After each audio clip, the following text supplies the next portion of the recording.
नमस्कार दोस्तों, कैसे हैं आप। दोस्तों, आपका एक बार फिर से स्वागत है आपके अपने YouTube चैनल एजुकेशन गुरु पे। दोस्तों, इस चैनल के माध्यम से हम आपको एजुकेट करते हैं आपके राइट्स के बारे में, यूनिवर्सिटीज़ के बारे में, कौन कौन से कोर्सेज़ में आपको एडमिशन लेना चाहिए, कौन सी यूनिवर्सिटी कैसी है और आपके राइट्स क्या हैं। तो इस बारे में हम इस चैनल के बारे में आपको एजुकेट करते हैं। साथ साथ हम बीच बीच में आपके लिए लेके आते हैं कुछ ऐसे लीगल पॉइंट्स जो आपकी लाइफ में, आपकी सामाजिक लाइफ में बहुत ज़्यादा ज़रूरी हैं, जिनके बारे में आपको पता होना बहुत ज़रूरी है। हम आपको एजुकेट करते रहेंगे बीच बीच में कुछ लीगल चीज़ों के लिए जो आपकी लाइफ से संबंधित रखते हैं और आपकी लाइफ में वो चीज़ आ सकती हैं। तो आज के समय पे आपने देखा हुआ है कि डिवोर्स केसेस बहुत ज़्यादा बढ़ गए हैं। ठीक है, जहाँ पर देखो डिवोर्स केसेस, केस, कोर्ट कचहरी, यही आपको देखने को मिलता है। तो आज का हमारा टॉपिक रहेगा स्त्रीधन। स्त्रीधन क्या होता है दोस्तों। स्त्रीधन एक एक्ट है, एक लीगल एक्ट है जो कि शादी के बाद में जो स्त्री होती है, जो लड़की होती है, जो लड़की पक्ष जो होता है, वो कई बार लड़के वालों पे डाल देते हैं, स्त्रीधन का आरोप लगाते हैं कि इन लोगों ने हमारा स्त्रीधन ले लिया।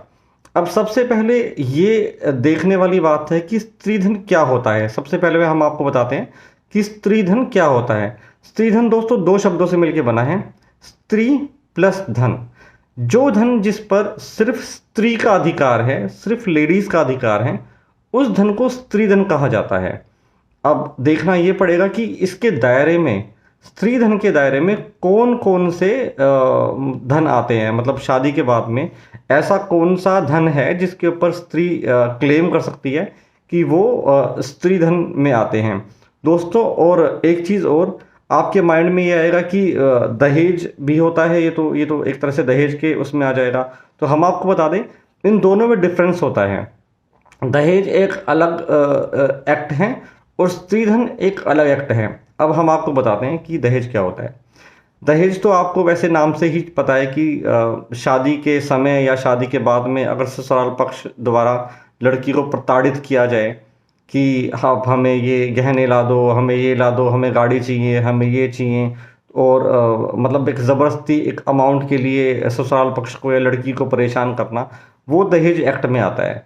अब हम बात करते हैं स्त्रीधन की। स्त्रीधन एक्ट क्या होता है दोस्तों। शादी से पहले या शादी के समय जो लड़की को गिफ्ट्स दिए जाते हैं, चाहे वो गिफ्ट ससुराल पक्ष की तरफ से हो, चाहे वो जो गिफ्ट हैं वो लड़की के पक्ष से हो, चाहे वो गहना रहा हो उस समय, चाहे वो प्रॉपर्टी रही हो, चाहे वो किसी और रिलेटिव ने उस अमाउंट को दिया हो, तो वो सभी जो हैं वो स्त्रीधन के अंदर आते हैं।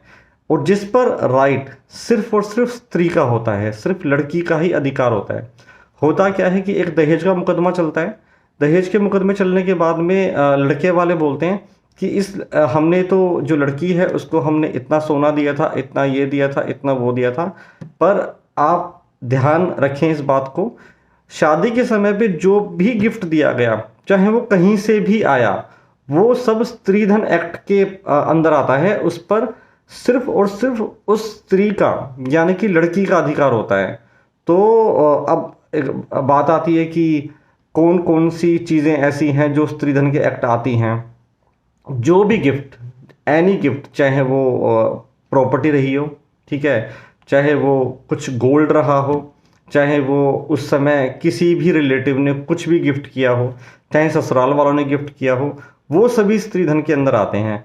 और अगर जो ससुराल वाले जो होते हैं, जैसे कई बार क्या होता है कि जो बहू है वो ये बोलती है कि ये सारा का सारा सामान मेरी सास में है, सास के पास है, और वो सास के पास में सामान वो रखा रह जाता है और जो केस है वो कोर्ट में चला जाता है। तो वो जो सास है या फिर ससुराल पक्ष है या कोई भी है, वो उस धन का सिर्फ केयर टेकर माना जाएगा, लेकिन उस पर जो अधिकार है वो बहू का ही रहेगा। तो आप इस चीज़ को हमेशा ध्यान रखें कि स्त्रीधन क्या होता है और इसका क्या प्रावधान है।